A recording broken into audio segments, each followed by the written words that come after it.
नमस्कार, मैं हूं पूर्वा राजपूत और आपका स्वागत है धमतरी के सबसे लोकप्रिय न्यूज चैनल डीएनए में।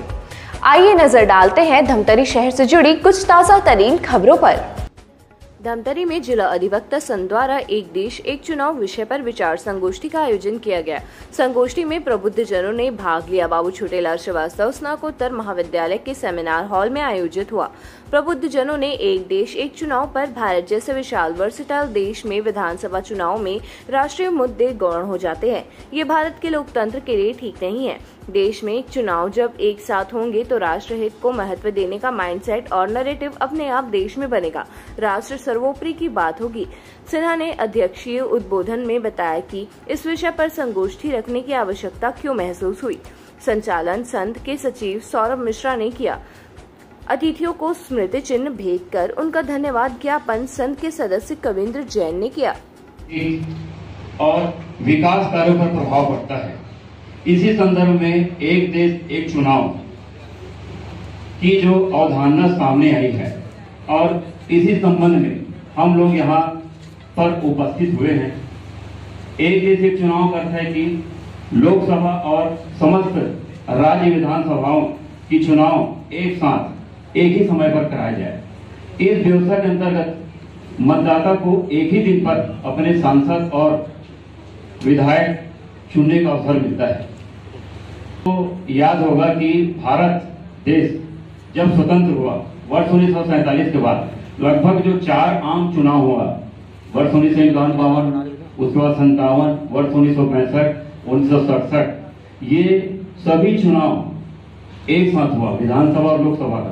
बाद में वर्ष 1968-69 के बाद कुछ राज्यसभाएं भंग हुई समय, जिसके कारण लोकसभा में कटौती किया गया। इसी मद्देनजर रखते हुए 68-69 के बाद एक साथ चुनाव बंद हो गया। एक साथ चुनाव के लाभ ये भी है कि व्यय की बचत के साथ साथ बार बार चुनाव करने में भारी जो आर्थिक व्यय होता है, एक साथ चुनाव से चुनावी खर्च में भारी खर्च आएगा। प्रवासी नागरिक जो रहते हैं, जो बाहर से आते हैं, उनको भी काफी तकलीफों का सामना करना पड़ता है। कानून कायदा खर्चे सरकार चलती है। पिछले चुनाव में पता चला कि 1,35,000 करोड़ रुपए देश के खर्च हुए। जनता के टैक्स का पैसा है, देश के किसानों का पैसा है। ये बार बार चुनाव में खर्च होता है, तो कहीं ना कहीं तकलीफ होती है। जो इन चीजों को समझते होंगे सबसे ज्यादा। मुझे जो चीज परेशान करती हाल ही में जो अमेरिका के चुनाव है, वहां से मैं शुरू करना चाहूंगा।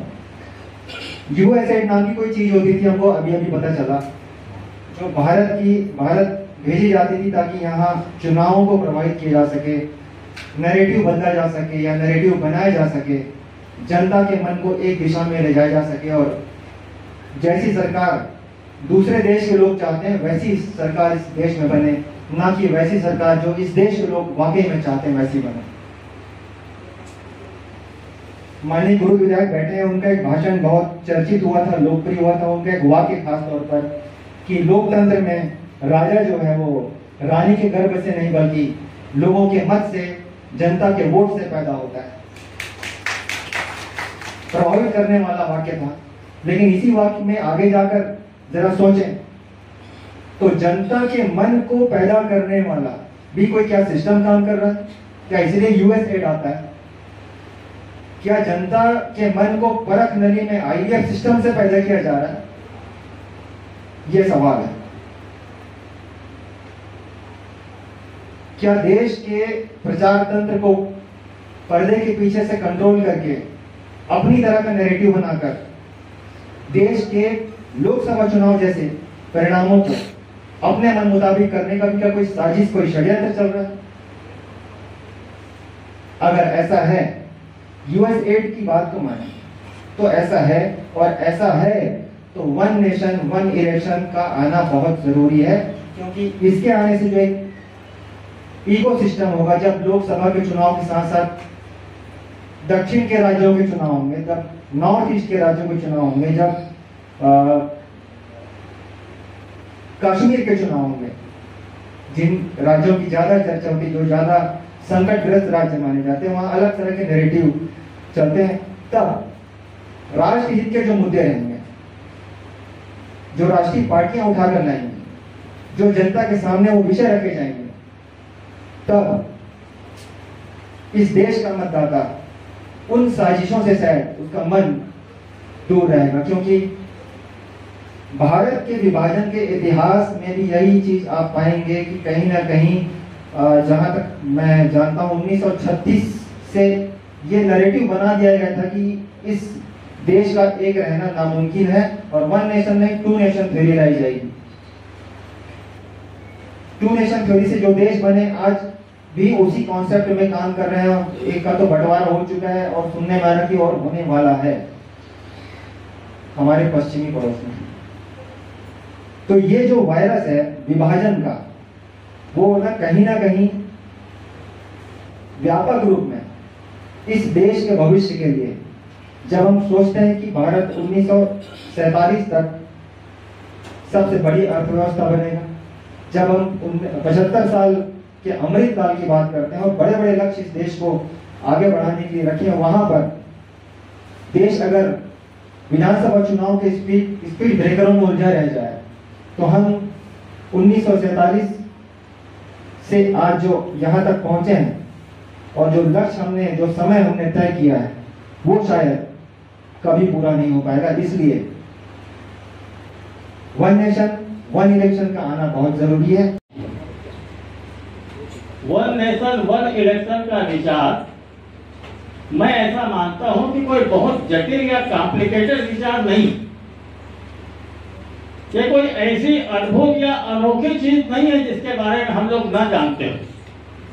अभी पूर्व वक्ताओं ने बताया कि हमारे देश में पहले, दूसरे, तीसरे चुनाव जो है वन नेशन वन इलेक्शन के अंतर्गत हुए हैं। और ध्यान दीजिए कि 1952 में जब हमारे देश में पहला आम चुनाव हुआ, उस समय हमारे पास इतनी आज की तुलना में नगण्य प्रकार की सुविधाएं थी। गांव-गांव में सड़कों का जाल नहीं बना था, बिजली नहीं पहुंची थी, व्यापक रूप से अशिक्षा थी, साक्षरता का बोलबाला था, अंगूठा छाप लोगों की संख्या ज्यादा थी। उस समय हमने वन नेशन वन इलेक्शन को सफलतापूर्वक चलाया है। आज तो हमारे गांव-गांव में सड़कें पहुंच गई है, बिजली पहुंच गई है, इंटरनेट पहुंच गया, मोबाइल पहुंच गया है, पढ़े लिखे युवक है, युवतियां हैं, भारी इंफ्रास्ट्रक्चर है, पूरा स्टाफ है। आज तो हम बहुत आसान से, बहुत आसानी से इस योजना को क्रियान्वित कर सकते हैं। आवश्यकता है केवल इच्छा शक्ति। बहुत से तर्क दिए जाते हैं पक्ष में, बहुत से तर्क दिए जाते हैं विपक्ष में। मैं चूंकि तीसरे चौथे नंबर पर बोलने के लिए आया हूं, इसलिए मेरे सामने समस्या ये है कि मैं कैसे बचूं उन बातों से जो पूर्व वक्ता बोल गए, और ऐसी बात आपके सामने रखूं जो पहले के लोग नहीं बोल पाए समय के अभाव में और किसी कारण से। तो बहुत सरल विषय है और सब लोग इसके बारे में जानते हैं, परंतु फिर भी मैं आपसे ये आग्रह करना चाहूंगा कि इस बात को अपने दिमाग से निकाल दीजिए कि वन नेशन वन इलेक्शन के अंतर्गत एक ही दिन पूरे देश के सभी मतदाता एक साथ विधायक और सांसद का निर्वाचन करेंगे। ऐसा नहीं हो। आज भी हमारे देश में लोकसभा का चुनाव 7-8 चरणों में होता है, किसी किसी राज्य में विधानसभा का चुनाव भी 2-3 चरणों में होता है। तो ऐसे चरण उस समय भी होंगे, वन नेशन वन इलेक्शन के अंतर्गत भी होंगे, परंतु मूल रूप से जो कॉन्सेप्ट है, जो कोविड समिति ने सिफारिशें दी है, उसके अनुसार चुनाव को 2 चरणों में बांटा गया है। पहले चरण में लोकसभा और सभी विधानसभाओं के चुनाव एक साथ होंगे। दूसरे चरण में पहले चरण के 100 दिन के अंदर स्थानीय सरकारों के चुनाव होंगे, जिसमें ग्राम पंचायत है, जिला पंचायत है, जनपद पंचायत है, नगर पालिका, नगर निगम इत्यादि हैं। ये स्थानीय सरकारों के चुनाव 100 दिन के अंदर होंगे। और इन दोनों ही चरणों के चुनाव के लिए ध्यान दीजिए, एक ही मतदाता सूची का उपयोग किया जाए।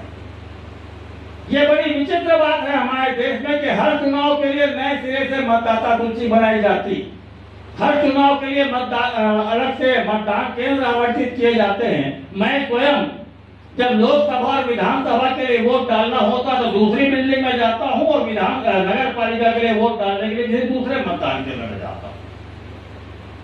तो जब नागरिक वही है, मतदाता वही है, तो जो पंचायत का मतदाता है वो विधानसभा का भी मतदाता है, वो लोकसभा भी मतदाता है।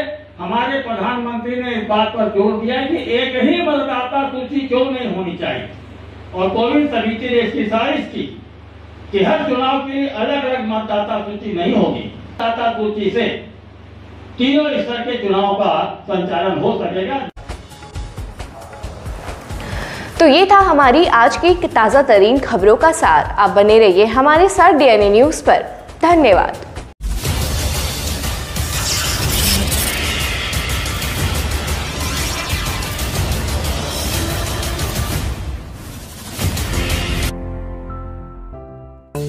DNI न्यूज, धमतरी का नंबर 1 न्यूज चैनल।